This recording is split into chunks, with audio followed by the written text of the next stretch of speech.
नमो नमः छात्रों, मैं निधि श्रीवास्तव आश विद्यालय से संस्कृत की इस कक्षा में आपका स्वागत करती हूँ। छात्रों, आज मैं आपको जिस विषय पर पढ़ाने जा रही हूँ उसका हमारे समाज में बहुत गहरा असर है और हमारे भारतीय समाज में पुरानी पद्धति में तो था ही, आज भी कहीं ना कहीं गांवों वगैरह में और शहरों में भी कहीं ना कहीं दिखाई देता ही है।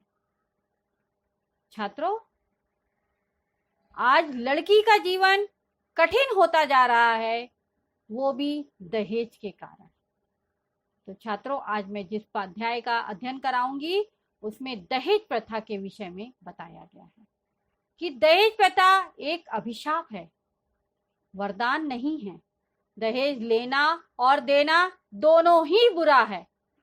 छात्रों, आज के युग में कुछ ही पढ़ी लिखी सभ्यता, पढ़ी लिखे घर होंगे जहां पर दहेज के खिलाफ आवाज है, नहीं तो हर जगह दहेज का बोलबाला है।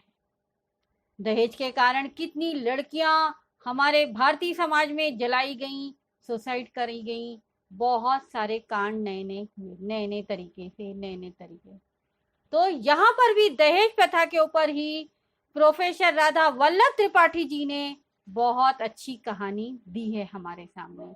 तो आइए हम देखते हैं क्लास 9 संस्कृत तृतीय पाठ सोमप्रभम का प्रथमा भागा।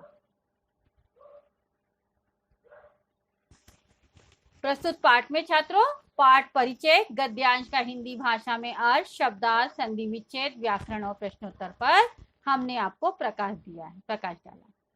तो आइए हम लोग पाठ परिचय सबसे पहले देखते हैं। प्रस्तुत पाठ प्रोफेसर राधा वल्लभ त्रिपाठी द्वारा रचित प्रेक्षण सप्तकम नामक नाट्य संग्रह से संपादित कर लिया गया है यानी लिख लिया गया है। तो ये जो प्रोफेसर त्रिपाठी जी हैं, इनका एक बहुत अच्छा संग्रह है नाटक का, जहाँ बहुत सारे नाटक उन्होंने लिख के रखे हैं जिस पुस्तक के अंदर, उसका नाम है प्रेक्षण सप्तकम।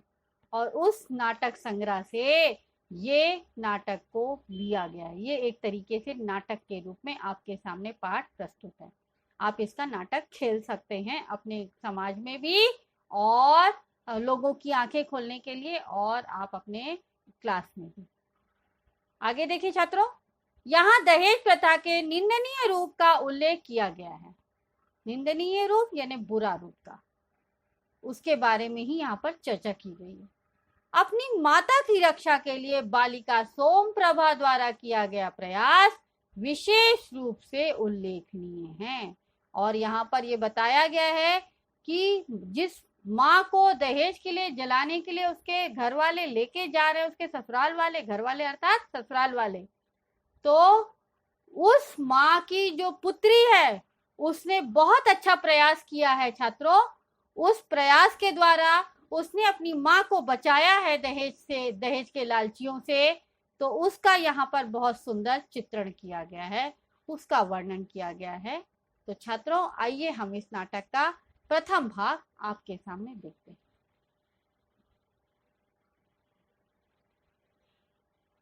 ध्यान से देखिएगा छात्रों। ततः प्रविशति करतलाभ्याम चक्षुषी मार्जनयंती पंचवर्ष देशीया बालिका सोमप्रभा।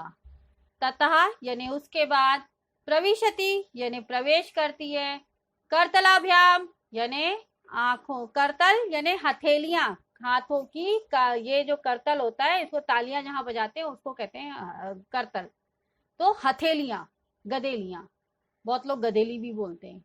चक्षुषी यानी आंखों को ऐसे ऐसे मलते हुए, मार्जंती यानी मलते हुए या पोंछते हुए। जब हम सो के उठते तो हम ऐसे ऐसे करते हैं ना छात्रों, वैसे ही करते हुए वो लड़की आती है। पंचवर्ष देशिया यानी 5 साल की वो बालिका है, और उसका नाम क्या है छात्रों? सोमप्रभा। तो दोनों हथौलियों से अपने नेत्रों को साफ करती हुई 5 वर्ष की बालिका इस नाटक में प्रवेश करती है। देखिए क्या होता है आगे। विमला एक विमला नाम की महिला है, वो बोल रही है, अये जागृता त्वरस तावत। यानी विमला ने उससे कहा, अये यानी अरे, जागृता यानी जाग गई तुम, त्वरस से, त्वरस्व यानी शीघ्रता, जल्दी से करो, तावत यानी तब, तो तब जल्दी करो, अगर तुम जाग गई हो तो जल्दी से करो। क्यों? क्योंकि बच्चों को स्कूल जाना होता है छात्रों। आगे देखिए, तो विमला ने बोला, ए जागृता यानी अरे जाग गई हो, त्वरस्य त्वावत तो शीघ्रता करो। परिहीयते विद्यालय गमन वेला, परिहीयते यानी देरी हो रही है, लेट हो रहा है, विद्यालय यानी स्कूल, गमन यानी जाने का, वेला यानी टाइम, तो स्कूल जाने के टाइम में देरी हो रही है, इसलिए तुम जल्दी से शीघ्रता करो, जल्दी करो।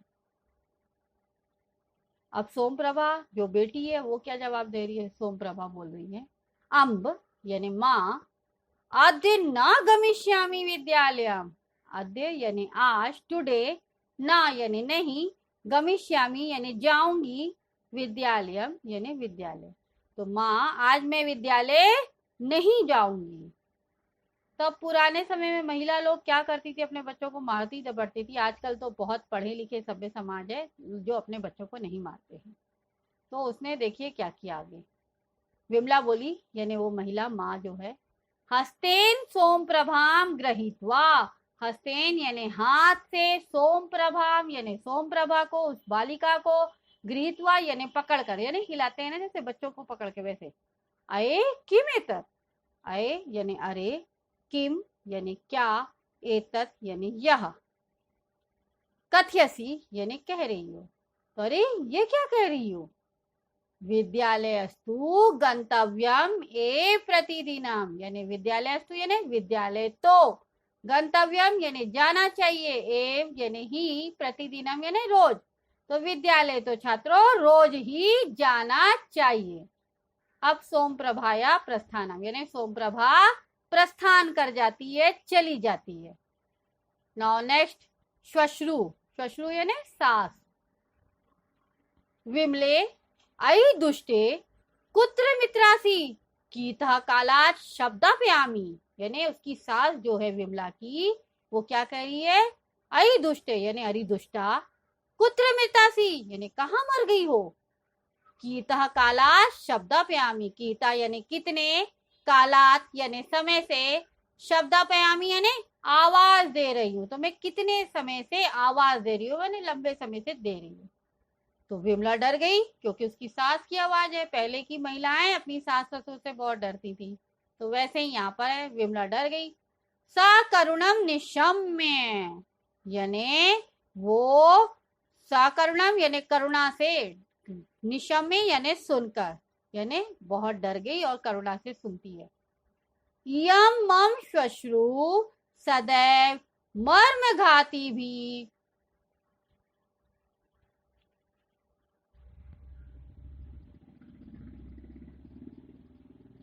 मर्मघाती भी, कटु वचने राची पीतई माम, यानी वो करुणा से सुनती है और कहती है, इयम यानी यह, मम यानी मेरी, श्वश्रु यानी सास, सदैव यानी हमेशा, मर्मघाती भी यानी हमेशा, मर्म भेदी यानी जो दिलों को छू जाए, जो शब्द से हमको चोट मिले, हमको आघात मिले, वो शब्दों के द्वारा। कटु वचन यानी कड़वे वचन, आक्षिप्ती यानी फेंकती है, यानी ताना मारती है, माम यानी मुझे, तो वो क्या कहती है कि अरे ये मेरी सास जो है हमेशा मुझे मर्म भेदी, मर्मघाती भी यानी मर्म भेदी, हृदय को छूने वाले, भेदने वाले, चुभने वाले कड़वे वचनों से मुझ पर ताना करती है, ताना देती है। ठीक है,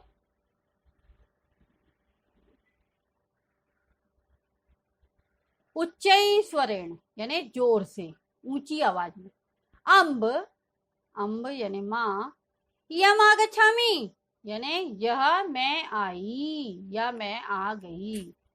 ठीक है, तो वो क्या कहती है कि अम्ब यानी माँ जोर से बोलती है, क्योंकि इसकी माँ स्वास्थ्य तो बहुत दूर है, तो इसलिए वो बोलती है जोर से, इयम आगच्छामि यानी मैं आती हूँ, किम करणीयम क्या करना चाहिए, परिक्रामती यानी घूमती है और उनके पास जाने के लिए तैयार है।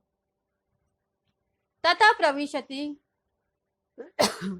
साटोपम कोपम निरूपयंती श्वश्रु, तथा यानी उसी समय, प्रविशति यानी प्रवेश करती है, साटोपम कोपम यानी फिर क्रोध दिखाती हुई, साटोपम यानी दिखाना, शो करना, कोपम यानी क्रोध, तो गर्व से, प्राउड से, गुस्से से सास लोग रहती थी ना, तो वैसे ही, तो वो क्या कह रही है कि तथा प्रविशति यानी तभी प्रवेश करती है, साटोपम कोपम यानी गुस्से से भरी हुई, गर्व से भरी हुई सास गुस्से से, निरूपयंती श्वश्रु यानी वहां पर तुरंत आती है, गर्व से होती है।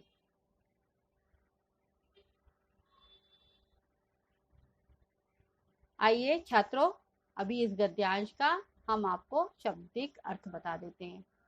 कर्तलाभ्याम हथेलियों से, चक्षुषी दोनों आंखें, मार्जयंती साफ करती हुई, त्वरस्व शीघ्रता करो, श्वश्रु साफ, निशम में सुनकर, परिक्रांति घूमती है, साटोपम गर्व से, कोपम क्रोध।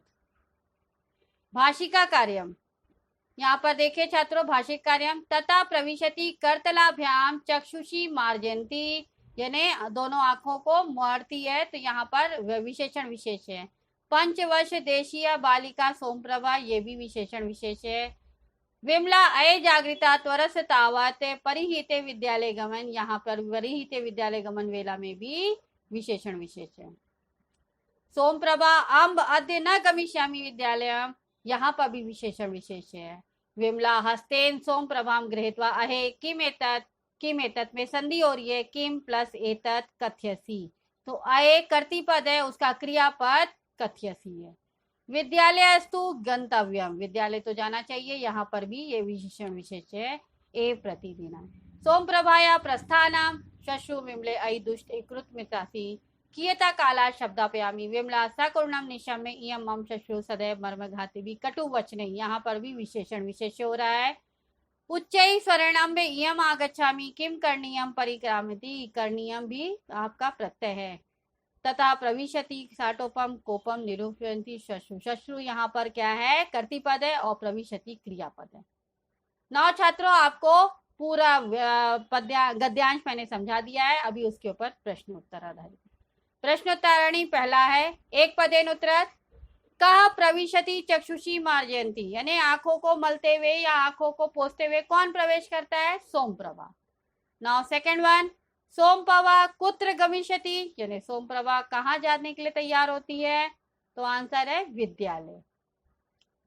दूसरा है क्वेश्चन पूर्ण वाक्यन का, बालिका कति वर्षीय आसीत यानी लड़की कितने साल की थी, तो बालिका पंचवर्षीय आसीत यानी लड़की 5 साल की थी। नाउ नेक्स्ट वन, निर्देशानुसार उचितम उत्तरार्थ लिखत यानी निर्देशानुसार आपको उत्तर। तो पहला क्वेश्चन है, नेत्रे इत्यर्थे अत्र किम पदम प्रयुक्तम यानी नेत्र इस अर्थ में दूसरा शब्द यहाँ पर कौन सा प्रयुक्त किया गया है, तो चक्षुषी इति पदम प्रयुक्तम।